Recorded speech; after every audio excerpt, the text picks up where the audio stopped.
everyone, welcome back to my channel. So today it's time for my yearly rundown of my personal favorite releases that have come out in 2023. I do this every year, and of course every month I do my videos on new releases, and I put together a list throughout the year, and this is my rundown of all my favorite releases in the perfume world this year.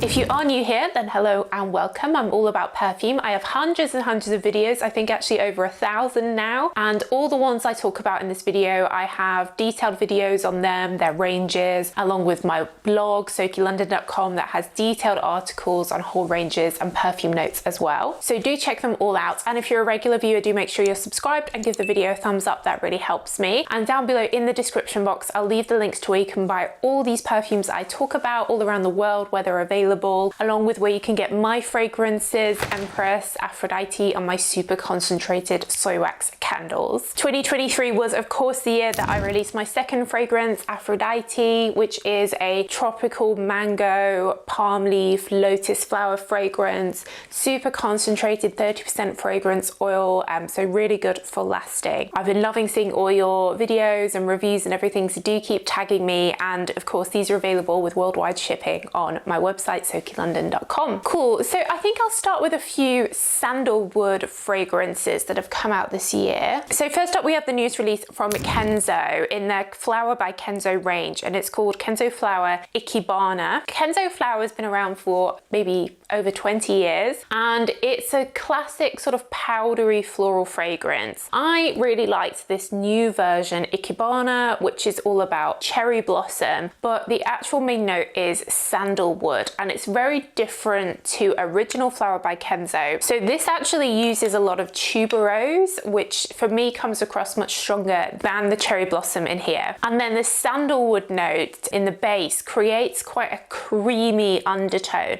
Sandalwood isn't necessarily super like woody, like some of the woody notes that you get in a lot of male fragrances. It's actually more creamy, almost vanilla, but not sweet. And it works really well here with the tuberose to create a fragrance that's just modern, uplifting, and it feels quite natural. There's a buckwheat tea in here, and even though all the branding and everything and the bottle has cherry blossom on, for me this isn't really a cherry blossom fragrance, it's a sandalwood fragrance, and it just feels totally different to the original Flower by Kenzo, and I'm really glad that they've released something that's totally different, like in a whole new direction for them. So if you're a fan of tuberose in fragrance, like Armani My Way, I think you might like this. It's a great sort of everyday fragrance. It's not overly feminine. Sandalwood is a very gender neutral note, and I think it's pretty universal, could be worn anywhere. And I remember when I first sprayed this and at the launch event, and I could just smell it everywhere, and I just found it like it sort of made you smile, and it's not overly heavy. Definitely something you could wear during the day rather than an evening scent. We had another sandalwood fragrance come out from Kayali this year called The Wedding Silk Santal. She brought out a male version, I think Velvet Santal, with her husband as the face of the fragrance, and then Kayali, which is run by Monica Tan, brought this out with herself as the face of the fragrance to celebrate her wedding. So this one really brings out the vanilla-y tones of sandalwood, but it also has a champagne note in here and a peach note, but it also has in here a freesia note, a champagne note, and a nectarine note.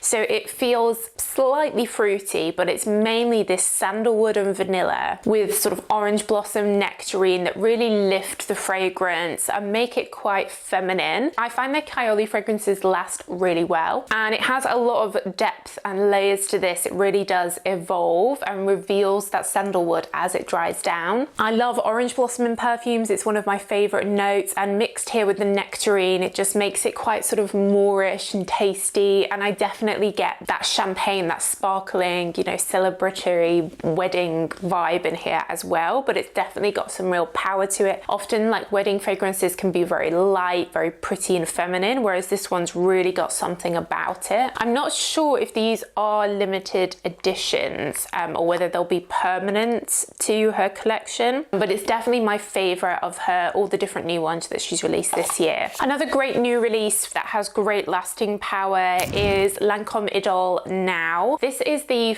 5th version, I think, of Lancome Idol, which is Lancome's rose fragrance line. The original is a beautiful rose and pear, great for rose lovers, and probably my top recommendation for rose perfumes. I did just do a video on the best rose perfumes. But Lancome Idol now basically takes that rose base and adds an orchid note to it. So it's not overly different to the original. The orchid note really reminds me of Calvin Klein's Euphoria. So if you liked that back in the day when that was very popular, this for me is like a modern interpretation of Euphoria. Not that Euphoria isn't modern, you could definitely still wear it now, but it's just a little bit different, a little bit of a twist. But I really wanted to include it because the projection is great. You can really smell this on yourself like you can with all the Lancome Idol fragrances. And I definitely think if you've been wearing the original, definitely give this a try because it's just that little bit of a twist, and it's very universal. You could wear this to work, you could wear this out shopping, you could wear this in the evening. You can really rely on these Lancome Idol fragrances, so it's definitely one of the sort of best value for money in terms of getting that projection of 2023, I think. I have quite a few summer releases, fresh releases that I've been loving. Of course, even though it's winter here in the UK, it is summer in the southern hemisphere. Shout out to everyone in Australia, South Africa, or wherever you're watching it. So definitely some great releases this year for hot weather. The limited edition Bronze Goddess L'Eau de Lumière, I'm absolutely loving. Bronze Goddess I always wear every summer. It was a big inspiration behind my Aphrodite perfume, and it's like a tiara flower, coconut. But this one, Lumière, that comes in this really pretty pearlescent bottle, has a green like lemon leaf note in it, which is just really pretty and super refreshing for when it's really hot. So you get lots and lots of lemon, but with it being a lemon leaf, it's almost a bit like lemongrass. You've got a little bit of the green, the leaf note in here, as well as the lemon. And then you've got this signature Bronze Goddess DNA underneath, but very subtle. This is an eau de toilette. So this is definitely one of my favorites for during the summer months when you just want that really refreshing lemony vibe. It is limited edition and is now discontinued, so I'll find where they still have it online and link it below for you guys. Another really nice lemony citrus fragrance, which was also limited edition, is Escada Santorini Sunrise. Every year Escada bring out a limited edition summer fragrance, and this is what it was called this year. And this one has like a lemon and orange gelato note in it, which I just find really moreish. I love fragrances that have these gelato notes in them. I don't really like ice cream. I always get like a sorbet, a gelato, and I do love the lemon and the orange ones when it's really warm. And you really do get that smell of going into like a gelato shop in Italy or Santorini, and you know, they have sugar in and that sweetness is there, but that really thirst quenching, refreshing feeling is there. And then underneath there's a hint of a floral note, which is that pink flower that you get growing in Santorini in the Mediterranean, which I love. So I really love this alongside the Lumière as my favorite like citrusy fragrances that were great in the hot summer months. And along a similar theme actually, Sol de Janeiro had a limited edition called Bikini Season. Now this one has lemon in, but it also has coconut, guava, really just fun, tropical, and the guava here really smells orangey to me. So this reminds me of like a really orangey gelato. The Sol de Janeiro fragrances are very fun, they're very affordable, and this was definitely my favorite of their releases this year. If you like those orangey guava-y notes, that thirst quenching, sweet, like summery vibes, then this is a great, it retails for about £22, and I really could smell this on myself. I kept spraying it on really hot days when I just wanted something like really fun, like you're going to the beach or something. I think the Sol de Janeiro scents are great for them. Something that was really beautiful, really classy summer fragrance, to be honest, it's not exclusively for summer, I'd say, is from AERIN. AERIN is part of the Estee Lauder company. AERIN's actually the granddaughter of Estee Lauder. They have an extensive range, but I think Mediterranean Honeysuckle is their best seller. And this year they brought out a limited edition called Mediterranean Honeysuckle Clementina, which is what this is. Again, this has been discontinued. I'll see where it's still sold and leave it in the links below. But this takes these beautiful, classy honeysuckle notes really pretty feminine, the notes of the original, and then adds clementine, and citrus note to the top, which really lifts it, adds a little bit of fruitiness, which I love. I really do love the AERIN fragrances, and the hibiscus palm one is one of my favorite perfumes of all time, and I think this is definitely my favorite version. Last year she released Mediterranean Honeysuckle Mimosa, which I wasn't mad about, but this Clementina one, I definitely prefer it. They are quite pricey, £100 for the 50ml, but they do last well, and they're one of the few brands that do quite delicate notes that still have lasting power, so you are getting quality for what you pay for. Moving on to some more vanilla-y releases,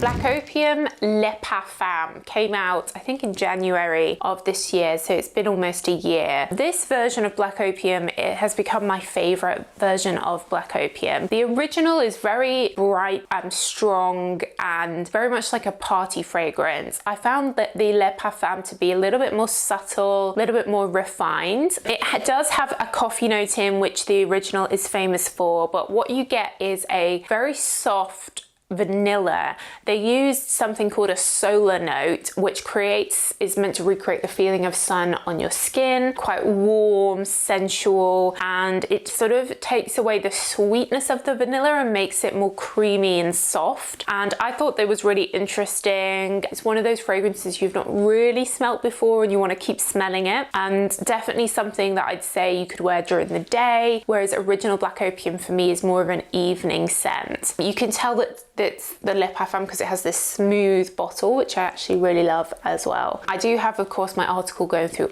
all the different versions of Black Opium, so do check that out if you want to know more about the range. Another vanilla perfume that was very affordable is from Furla, the leather goods company, Italian, and this is called Unica, and this combines vanilla with a salt note, so a little bit similar to Paco Rabanne's Olympia, which uses that same combination. It also has a hint of black pepper, which I don't normally like, but for me here it really works because the salt and that black pepper, a bit of cardamom, add a really like uplifting feeling to the vanilla, which I think takes away any sort of sweetness or headiness and makes it quite bright and quite clean feeling. It's a very clean vanilla, I would say. Definitely something a little bit interesting, something a little bit different from Furla, and definitely my top recommendation from the Furla range. But if you're looking for something that feels vanilla-y but in a very clean way, I love these salty notes in perfumes. I do recommend this. You can usually find these for pretty affordable prices compared to other designer perfumes. We also had from another Italian brand, Salvatore Ferragamo, in their Signorino range, one called Libera. This comes in this really fun yellow bottle with this yellow bow, and again, I think this range are quite underrated and they usually can be found at really affordable prices. For me, this one actually smelled quite similar to Ariana Grande Clouds, Baccarat Rouge. It has a warm cashmere note with ambroxan, and as it settled, it really did remind me of Cloud. But at first it has a very fresh bergamot, pear, quite uplifting, and then it changes and becomes quite warm. We've got ambroxan in here. I just think it's really interesting. Again, you can get this for maybe like 30 or 40 pounds, and it's just something that like probably your friends won't have, something a little bit different. In the more sort of fruity side of things, Versace Dylan Purple, which came out I think also January this year. This is my favorite from Versace for a while. Again, this uses pear, which I love in the top note, bitter orange, but it feels very fruity, almost guave-y, and I find that this performs better than the other two Dylan perfumes. It's fun, it's like summer, festival, I'm going to the beach, and I don't know, it makes me feel quite young and carefree.